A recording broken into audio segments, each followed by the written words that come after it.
ಅಂಕುಶ್ Durgi sir ಅವರು ಬಂದು ಗಣಿತವನ್ನ ಹೇಗೆ ಸರಳವಾಗಿ ಮಕ್ಕಳಿಗೆ ತಿಳಿಯೋ ರೀತಿಯಲ್ಲಿ ಬೈ ಹಾರ್ಟ್ ಮಾಡದೇ ಇರೋ ತರ, ಮಕ್ಕಳಿಗೆ ಹೇಳಿದ್ದನ್ನ ಮರಿದೇ ಇರೋ ತರ, ಯಾವ ತರ ಮಗ್ಗಿಗಳನ್ನ ಕಂಠಪಾಠ ಮಾಡದೆ ಮಗ್ಗಿಗಳನ್ನ ಯಾವ ರೀತಿ ಸರಳವಾಗಿ ಕಲಿಬೇಕು, ಮಕ್ಕಳಿಗೆ ಕಲಿಸಬೇಕು ಅನ್ನೋದನ್ನ ಸರಳವಾಗಿ ಹೇಳ್ಕೊಟ್ರು. ಇದರಿಂದ ನಮ್ಮ ಮಕ್ಕಳಿಗೆ ನಾವು 50 ಮಗ್ಗಿ, 28 ಮಗ್ಗಿ, 40 ಮಗ್ಗಿಗಳನ್ನ ಸುಲಭವಾಗಿ ಕಲಿಸ್ಲಿಕ್ಕೆ ಸಹಾಯ ಆಯಿತು. ಅದೇ ರೀತಿ ಭಾಗಾಕಾರ ಲೆಕ್ಕಗಳನ್ನು ಸಹ ಇವಾಗ 5 ಭಾಗಾಕಾರ ಎಷ್ಟು ಬೇಕಾದಷ್ಟು ನಾವು ದೊಡ್ಡ ನಂಬರ್ ಕೊಟ್ರು ಮಕ್ಕಳು ಸರಳವಾಗಿ ಮಾಡ್ತಿರಲ್ಲ ನೀವೆಲ್ಲರೂ. 5 ಭಾಗಾಕಾರ ನಾವು ಉದ್ದ 10 ಅಂಕಿ ಲೈನ್ ಕೊಟ್ರು ಮಾಡ್ಬೋದಲ್ಲ? ಹೇಗ್ ಮಾಡ್ತೀರಿ ಅದನ್ನ? ಸಂಖ್ಯೆನ ಡಬಲ್ ಮಾಡಿ 1 ಪಾಯಿಂಟ್ ಇಟ್ಬಿಡೋದು ಅಷ್ಟಲ್ಲ. ಈಗ 5 ಭಾಗಾಕಾರ ನಮ್ಮ ಮಕ್ಕಳು ಎಲ್ಲರೂ ಈಸಿಯಾಗಿ ಮಾಡ್ಬೋದು, ಅದನ್ನು ಚಲೋ ಕಲಿಸ್ಕೊಟ್ರಿ. ಅದೇ ರೀತಿ 9 ಮಗ್ಗಿ ನೋಡ್ರಿ, 9 ಮಗ್ಗಿ ಒಬ್ಬೊಬ್ಬರ 7 ಮಗ್ಗಿ 8 ಮಗ್ಗಿ ಇದು ಹೇಳ್ತೀರಿ. 9 ಮಗ್ಗಿ ಸ್ವಲ್ಪ ಅವ್ರು ತಪ್ಪಿದ್ರು. 9 ಮಗ್ಗಿ ನೋಡ್ರಿ ಎಷ್ಟು ಇದು ಹೇಳ್ಕೊಟ್ರು. 9ನ್ನ ಉಲ್ಟಾ ಬರ್ಕೋತ ಹೋಗೋದು, ಆಮೇಲೆ 0 ಹಾಕೋತ ಹೋಗೋದು. 9 ಮಗ್ಗಿ ಆಯ್ತು, 99 ಮಗ್ಗಿ ಆಯ್ತು. ಈ ತರ ಮಗ್ಗಿಗಳನ್ನ ಇನ್ನೂ ಬಹಳಷ್ಟು ಟ್ರಿಕ್ಸ್ಗಳು ಅವ್ರ ಯೂಟ್ಯೂಬ್ ಚಾನೆಲ್ ಅದಾವ. ಅಂಕುಶ್ ದುರ್ಗಿ ಅಂತ ಯೂಟ್ಯೂಬ್ ಚಾನೆಲ್ ಅದಾವು, ನೀವು ಮನೆಗೆ ಹೋಗಿ ಸರ್ಚ್ ಮಾಡಿ. ಈ ತರ ಕೆಲವು ಬಹಳಷ್ಟು ಟ್ರಿಕ್ಸ್ಗಳು ಅದಾವು, ನಿಮಗ ಮುಂದೆ ಮನ್ಯಾಗ ಯೂಸ್ ಮಾಡೋದ್ನೆಲ್ಲ. ಅದೇ ರೀತಿ ಇಂಗ್ಲಿಷ್ ಹ್ಯಾಂಡ್ ರೈಟಿಂಗ್ ಹಂಗೆ ಯಾವ ರೀತಿ ನೀಟಾಗಿ ಬರೀಬೇಕು, ಬಹಳಷ್ಟು ವಿಡಿಯೋಗಳು ಅದಾವು. ಸರ್ ಬಂದಿದ್ದು ನಿಮ್ಗೆ ಹೆಲ್ಪ್ ಆಯ್ತೋ ಇಲ್ಲೋ? ಅವ್ರ ಯೂಟ್ಯೂಬ್ ಚಾನಲ್ ನೋಡ್ತೀರಿ? ನೋಡಿ ದಿನ ಒಂದ್ 2 ಆದ್ರೂ ಯೂಟ್ಯೂಬ್ ವಿಡಿಯೋ ನೋಡಿ ನನಗೆ ಹೇಳ್ಬೇಕು ಯಾವ ತರ ಟ್ರಿಕ್ಸ್ ಯೂಸ್ ಮಾಡಿರೋದ ಹೇಳಿ. ನೀವು ಗಣಿತ ಒಳಗ ಮಕ್ಕಳು ಶಾಣೆ ಅದಾರ್ರಿ, ಅವ್ರಿಗೆ ಹೇಳ್ಕೊಟ್ರೆ ಇನ್ನ ಸ್ವಲ್ಪ. ನಾನು ಅಂಕುಶ್ ದುರ್ಗಿ ಅಂತ ಹೇಳಿ ಬೆಳಗಾಂನಿಂದ ಬಂದಿದ್ದೇನೆ. ನನ್ನ ನೇಟಿವ್ ಇರೋದು ಅಥಣಿ ತಾಲೂಕಾದಲ್ಲಿ ಒಂದು ಚಿಕ್ಕ ಹಳ್ಳಿ, ಆದ್ರೆ ಈ ಸದ್ಯಕ್ಕೆ ಇರೋದು ಬೆಳಗಾಂನಲ್ಲಿ. ನಾನು ಲೆಕ್ಚರಿಂಗ್ ಮಾಡ್ತಾ ಸ್ಟಡಿ ಮಾಡ್ತಾ ಬಹಳಷ್ಟು study techniques, tricks, methods, ideas ಅನ್ನ ಕ್ರಿಯೇಟ್ ಮಾಡಿದ್ದೇನೆ. ಅದು ನನ್ನ ಎಷ್ಟೋ ಸಾವಿರಾರು ಲ್ಯಾಕ್ಸ್ ಟುಗೆದರ್ ಸ್ಟೂಡೆಂಟ್ಸ್ ಯೂಸ್ ಆಗಿದೆ. ಕರ್ನಾಟಕ, ಮಹಾರಾಷ್ಟ್ರ 2 ಸ್ಟೇಟ್ನಲ್ಲಿ ನಾನು ಲೆಕ್ಚರಿಂಗ್ ಮಾಡಿದ್ದೇನೆ. ಜೊತೆಗೆ ನನ್ನ ಮಕ್ಕಳಿಗೂ ಮ್ಯಾಕ್ಸಿಮಮ್ ಯೂಸ್ ಆಗಿದೆ. ಇವಾಗ ಇಬ್ಬಿಬ್ಬರು ಮಕ್ಕಳು ವೆರಿ ಶಾರ್ಟ್ಲಿ 2 ತಿಂಗಳಲ್ಲಿ ಸೈಂಟಿಸ್ಟ್ ಆಗ್ತಾ ಇದ್ದಾರೆ. ನಿಖಿತಾ ಅಂಡ್ ಅಮೃತ ಅಂತ ಹೇಳಿ, ಇನ್ನೊಬ್ಬಳು ಸೋನಾಲಿ ಅಂತ ಹೇಳಿ ಸಾಫ್ಟ್ವೇರ್ ಆಗ್ತಾ ಇದ್ದಾರೆ. ಜೊತೆಗೆ ನಾನು ತಮ್ಮ ಶಾಲೆಗೆ ಒಂಟುಗುರಿ ಗೌರ್ಮೆಂಟ್ ಹೈಯರ್ ಪ್ರೈಮರಿ ಕನ್ನಡ ಶಾಲೆಗೆ ನಾನು ಬಂದು ನಮ್ಮ HM ಸರ್ ಅವರಿಗೆ ರಿಕ್ವೆಸ್ಟ್ ಮಾಡಿದಾಗ ಅವರು ಯಾವುದೇ ಪರಿಚಯ ಇಲ್ಲಾದ್ರೂ ಕೂಡ, ಯಾವುದೇ ಹೆಚ್ಚಿನ ಮಾಹಿತಿ ಇಲ್ಲಾದ್ರೂ ಕೂಡ, ಶಿಕ್ಷಣದಲ್ಲಿ ನಮಗೆ ಈ ಎಲ್ಲ ವಿಚಾರಗಳು ಬೇಕು, ಇದು ನಮ್ಮ ಮಕ್ಕಳಿಗೆ ಎಲ್ಲರಿಗೂ ಅನುಕೂಲ ಆಗ್ತದ ಅನ್ನುವಂಥದ್ದು ಒಂದು ಅವರು ಅರ್ಥ ಮಾಡಿಕೊಂಡು ನನ್ನ ಒಂದು 2 ಮಾತಿನ ಮೇಲೆ ನಂಬಿಕೆ ಇಟ್ಕೊಂಡು ನನಗೆ ಸಮಯ ಕೊಟ್ಟಿದ್ದಾರೆ. ಎಲ್ಲ ನಮ್ಮ ಟೀಚರ್ಸ್ಗೆ ಕೂಡ ನಾನು ಅಲ್ಲಿ ಮಾಹಿತಿ ಕೊಟ್ಟೆ. ಅದು ಒಂದು ಚಿಕ್ಕ ವಿಡಿಯೋ ಮಾಡ್ತಾ ಇದ್ದೀವಿ ಯೂಟ್ಯೂಬ್ದಲ್ಲಿ, ಇನ್ಸ್ಟಾಗ್ರಾಮ್ದಲ್ಲಿ ನಾನು ಬಿಡ್ತಾ ಇದ್ದೇನೆ. ತಮ್ಮ HM ಅವರು ನಿಜಕ್ಕೂ ಇಂಥ ಒಂದು ದೊಡ್ಡ ಶಾಲೆ, ನಿಯರ್ಲಿ 600ದಿಂದ 700 ಸ್ಟ್ರೆಂತ್ ಇರುವಂತ ಒಂದು Kannada government higher primary school, ವಿಶೇಷವಾಗಿ ಕನ್ನಡ ಮೀಡಿಯಂ, ಇಂಥ ದೊಡ್ಡ ಸ್ಟ್ರೆಂತ್ ನಾನು ನೋಡಿದ್ದು ಬಹಳ ಕಡಿಮೆ ಶಾಲೆಗಳಲ್ಲಿ. ಅದು ಇಲ್ಲೇ ಪಕ್ಕದಲ್ಲೇ ಬೆಳಗಾಂ ಸಿಟಿ ಇದೆ, ಪಕ್ಕದಲ್ಲಿ ಹೈವೇ ಇದೆ.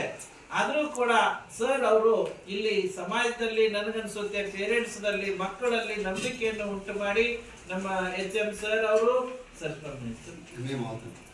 MA ಮೌತ್ ಸರ್ ಅವರು, ಪ್ಲಸ್ ಅವರ ಎಲ್ಲ ಸ್ಟಾಫ್ ಮೆಂಬರ್ಸ್ ಅವರು ಎಲ್ಲ ಒಳ್ಳೆ ನಂಬಿಕೆ ಇಟ್ಕೊಂಡು ಎಲ್ಲಾ ಜನ ತಮ್ಮ ಮಕ್ಕಳನ್ನ ಈ ನಮ್ಮ ಗೌರ್ಮೆಂಟ್ ಶಾಲೆಗೆ ಕಳಿಸ್ತಾ ಇದ್ದಾರೆ. ಇಲ್ಲಿ ಮಕ್ಕಳು ಚೆನ್ನಾಗಿ ಆನ್ಸರ್ ಮಾಡಿದ್ರು. ಈಗಲೇ ತಾನೇ ತಾವು ವಿಡಿಯೋದಲ್ಲಿ ನೋಡ್ಬೋದು, ಸೂಪರ್ ಆನ್ಸರ್ ಮಾಡಿದ್ದಾರೆ. ಅದಕ್ಕೆ ನಾನು ಎಲ್ಲರಿಗೂ ಹೇಳೋದು, ಒಂದು ಮಾತೃಭಾಷೆಯಲ್ಲಿರುವ ಶಿಕ್ಷಣವೇ ಸರ್ವಶ್ರೇಷ್ಠ. ಇನ್ನೊಂದು ಕಡೆಗೆ ನೋ ಬಡಿ ಇಸ್ ಅ ಡಲ್, ನಂದೇ ಒಂದು ಸ್ಲೋಗನ್ ಇದೆ, nobody is a dull and no subject is a tough, but we have to follow some special techniques, tricks, methods and ideas. ಯಾರು ದೊಡ್ಡ ಇರುವುದಿಲ್ಲ, ಯಾವ ಸಬ್ಜೆಕ್ಟ್ ಟಫ್ ಇರುವುದಿಲ್ಲ, ಆದರೆ ಕೆಲವೊಂದು techniques, tricks, methods, ideas follow up ಮಾಡಿದ್ರೆ ಯಾರೆಲ್ಲ super ranker ಆಗ್ತಾರೆ. ಮಕ್ಕಳು ಸೈಂಟಿಸ್ಟ್ ಆಗ್ಲಿಕ್ಕೆ ಪ್ರಯತ್ನ ಮಾಡ್ರಿ, ಒಳ್ಳೆ ನಿಮಗೆ ಫ್ಯೂಚರ್ ಇದೆ. ಚೆನ್ನಾಗಿ ಸ್ಟಡಿ ಮಾಡ್ರಿ. ನನ್ನ YouTube channel free of cost ಅದ, ಎಲ್ಲರೂ ಯೂಸ್ ಮಾಡ್ಕೊಳ್ರಿ ಅಂತ ರಿಕ್ವೆಸ್ಟ್ ಮಾಡ್ತಾ, ನಾನು HM ಅವರಿಗೆ, ಮೌತ್ ಸರ್ ಅವರಿಗೆ ನಾನು ವಿಡಿಯೋಸ್ ಅನ್ನ ಶೇರ್ ಮಾಡ್ತಾ ಇದ್ದೇನೆ. ಡೆಫಿನೆಟ್ಲಿ ಅವರು ತಮ್ಮ ಶೇರ್ ಮಾಡ್ತಾ ಇದ್ದಾರೆ.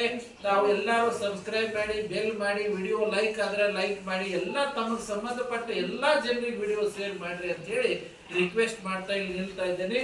I am very, very thankful to one and all. Thank you.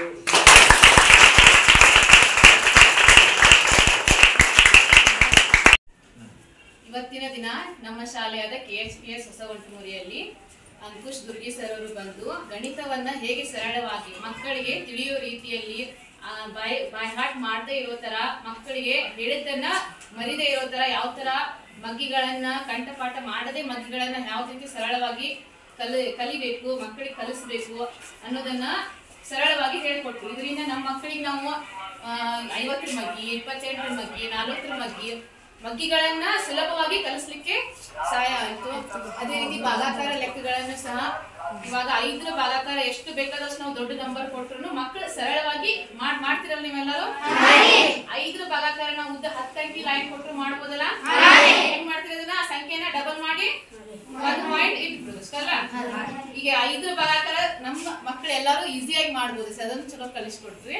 ಅದೇ ರೀತಿ 9ರ ಮಗ್ಗಿ ನೋಡ್ರಿ, 9ರ ಮಗ್ಗಿ ಒಬ್ಬೊಬ್ಬರ 7ರ ಮಗ್ಗಿ 8ರ ಮಗ್ಗಿ ಈಸಿ ಹೇಳ್ತೀರಿ. 9ರ ಮಗ್ಗಿ ಸ್ವಲ್ಪ ಅವ್ರು ತಪ್ಪಿದ್ರು. 9ರ ಮಗ್ಗಿ ನೋಡ್ರಿ ಎಷ್ಟು ಈಸಿ ಹೇಳ್ಕೊಟ್ರು. 9ನ್ನ ಉಲ್ಟಾ ಬರ್ಕೋತ ಹೋಗೋದು, ಆಮೇಲೆ 0 ಹಾಕೋತ ಹೋಗೋದು. 9ರ ಮಗ್ಗಿ ಆಯ್ತು, 99ರ ಮಗ್ಗಿ ಆಯ್ತು. ಈ ತರ ಮಗ್ಗಿಗಳನ್ನ ಇನ್ನೂ ಬಹಳಷ್ಟು ಟ್ರಿಕ್ಸ್ಗಳು ಅವ್ರ ಯೂಟ್ಯೂಬ್ ಚಾನೆಲ್ದಾಗ ಅದಾವ. ಅಂಕುಶ್ ದುರ್ಗಿ ಅಂತ ಯೂಟ್ಯೂಬ್ ಚಾನೆಲ್ದಾಗ ಅದಾವು. ನೀವು ಮನೆಗೆ ಹೋಗಿ ಸರ್ಚ್ ಮಾಡ್ರಿ. ಈ ತರ ಕೆಲವು ಬಹಳಷ್ಟು ಟ್ರಿಕ್ಸ್ಗಳು ಅದಾವು, ನಿಮಗ ಮುಂದೆ ಮನ್ಯಾಗ ಯೂಸ್ ಮಾಡೋದ್ನ. ಅದೇ ರೀತಿ ಇಂಗ್ಲಿಷ್ ಹ್ಯಾಂಡ್ ರೈಟಿಂಗ್ ಹಂಗೆ ಯಾವ ರೀತಿ ನೀಟಾಗಿ ಬರೀಬೇಕು, ಬಹಳಷ್ಟು ವಿಡಿಯೋಗಳು ಅದಾವು. ಸರ್ ಬಂದಿದ್ದು ನಿಮಗೆ ಹೆಲ್ಪ್ ಆಯ್ತು ಇಲ್ವಾ? ಯೂಟ್ಯೂಬ್ ಚಾನಲ್ ನೋಡ್ತೀರಿ?